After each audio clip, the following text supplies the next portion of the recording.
اتنا ہی بتایا کہ پیٹ میں کچھ گڑبڑ ہے اور سینے میں جلن ہوتی ہے۔ میں نے وفادار اردلیوں کی طرح اس کی صحت کے لیے دعا کی۔ ٹھیک ہے جوان، اس نے کہا۔ انگریز افسر جب کسی گھر آئے ہندوستانی کو یا اپنے کسی نوکر کو ٹھیک ہے کہتا تھا تو اس کا مطلب یہ ہوتا تھا کہ اس نے باعزت طریقے سے کہا ہے کہ میری نظروں سے دور ہو جاؤ۔ ایک بار پھر کرنل بیمار ہو گیا۔ اس کی بیماری کو تو ڈاکٹر ہی اچھی طرح سمجھ سکتا تھا، لیکن مجھے شک ہو رہا تھا کہ کرنل کو ٹی بی ہو گئی ہے، جیسے ہم دیہاتی لوگ سوکھا کہا کرتے تھے، اور اس دفعہ وہ 6-7 دن ڈیوٹی پر نہ جا سکا۔ اس بیماری کے دوران ایک روز مجھے میم صاحب نے اندر بلایا۔ دیکھو محمد خان، میم صاحب نے کہا، تم ہسپتال چلے جاؤ، میڈیکل آفیسر نے تمہیں بلایا ہے، وہ تمہیں دوائیاں دیں گے، وہ لے آؤ۔ میں بہت تیز چلتا فوجی ہسپتال میں پہنچا۔ میجر ڈاکٹر کا دفتر پوچھ کر میں اندر چلا گیا۔ میں نے اسے سلوٹ کر کے کہا کہ میم صاحب نے مجھے کرنل صاحب بہادر کی دوائی کے لیے بھیجا ہے، بیٹھ جاؤ جوان۔ اس نے کرسی کی طرف اشارہ کر کے مجھے کہا۔ میں اسے سلوٹ کر کے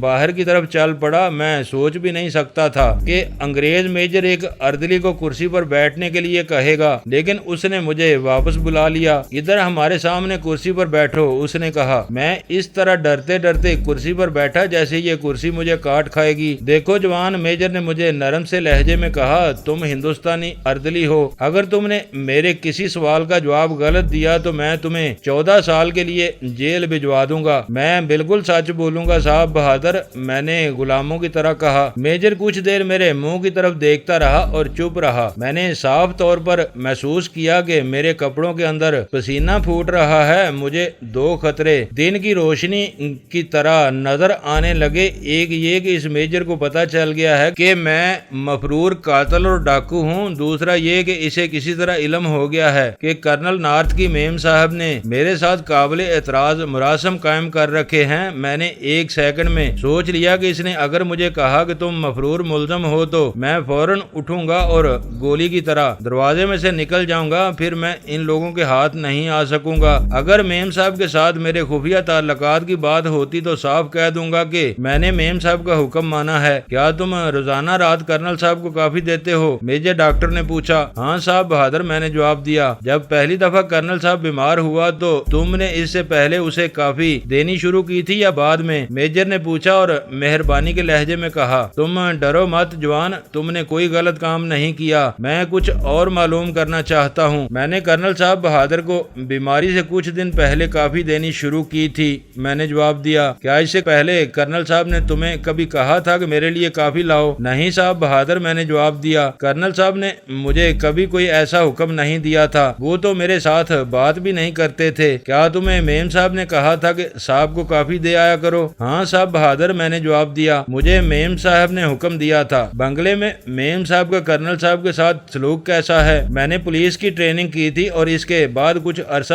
ASI کے عہدے پر پولیس کی سروس بھی کی تھی۔ ہماری زہر خورانی کی تفتیش کی ٹریننگ دی گئی تھی اور میں نے بنگال میں زہر خورانی کی ایک واردات کی تفتیش بھی کی تھی۔ یہ انگریز میجر ڈاکٹر جب مجھ سے ایسے سوال پوچھتا چلا گیا تو میرے اندر پولیس والی حس بیدار ہو گئی۔ میں سمجھ گیا کہ میم صاحب نے کرنل نارتھ کو جو کافی پلانی شروع کی تھی اس میں وہ کچھ ملا دیتی ہوگی جو بیماری کی صورت میں اپنا اثر دکھا رہی تھی۔ میں نے ایک رات ایسے ہی کچھ دیکھا تھا۔ مجھے نہ میم صاحب کے ساتھ محبت تھی نہ کرنل نارتھ کے ساتھ کوئی دشمنی۔ میرے لیے یہ بھی ضروری ہو گیا تھا کہ اپنی جان بچاؤں۔ میجر صاحب بہادر، میں نے کہا، آپ مجھ سے اور کچھ نہ پوچھیں، میں آپ کو کچھ بتاتا ہوں۔ کیا آپ کو یہ شک ہے کہ کرنل صاحب بہادر اس کافی کی وجہ سے بیمار اور کمزور ہوئے ہیں جو میرے ہاتھوں انہیں پلائی جاتی ہے؟ اگر آپ کو یہ شک ہے تو پھر میری پوری بات سنیں۔ میرا خیال یہی ہے کہ کافی میں کچھ گڑبڑ ہوتی ہے۔ دیکھو جوان، میجر صاحب نے کہا، اگر تم کوئی بات غلط کہو گے تو سزا پاؤ گے، بولو کیا کہتے ہو؟ میجر صاحب بہادر،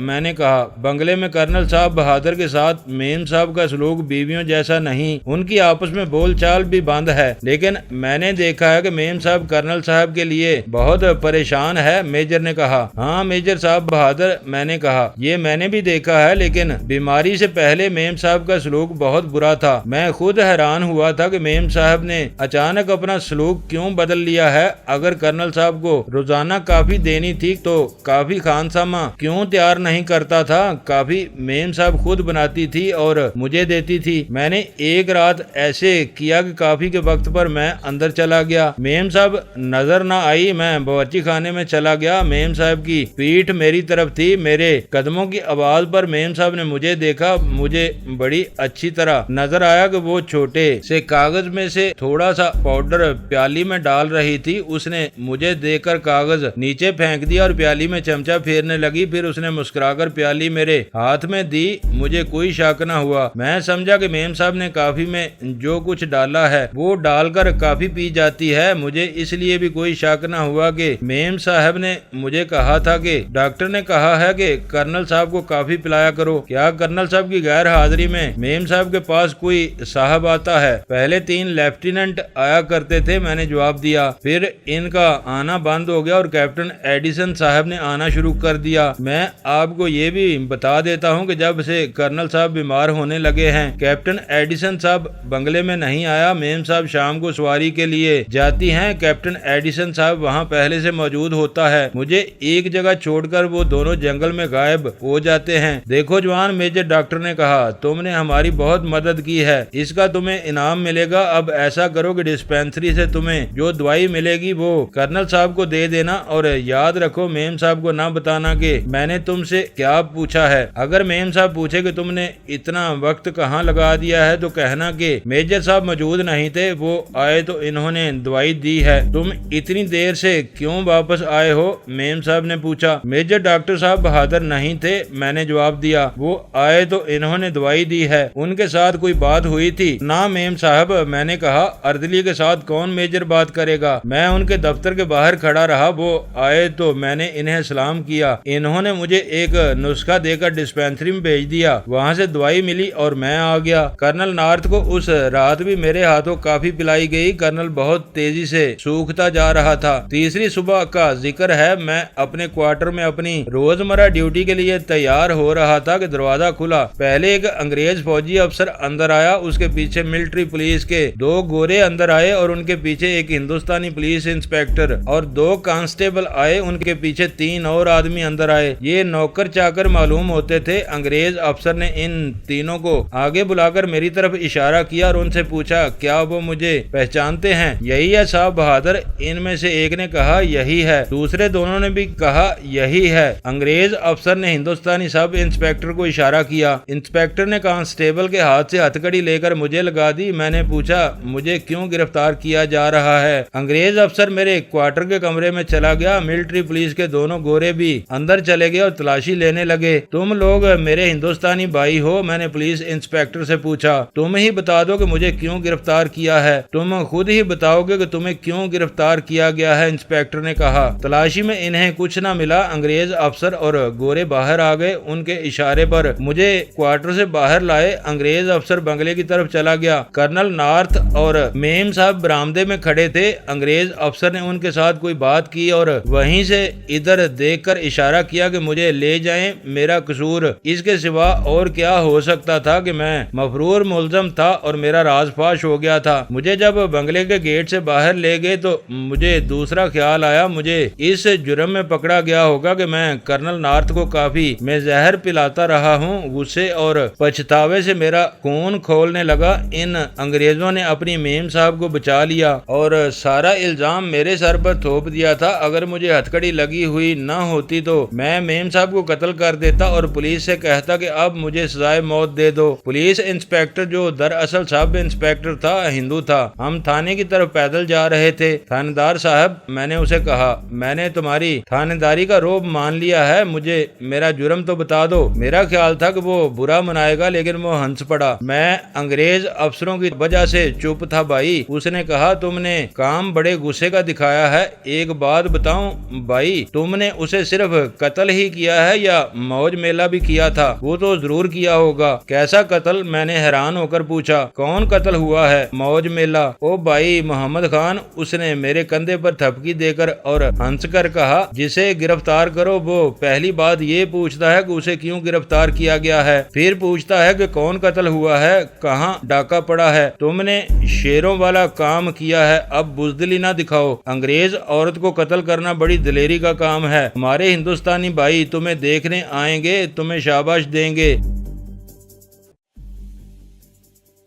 دوستو ویڈیو کو لائک ضرور کر دیا کریں۔ ISI پاک آرمی زندہ باد، پاکستان پائندہ باد۔ معزز ناظرین، اپنا خیال رکھیے گا اور اپنے اس چینل کا بھی شکریہ۔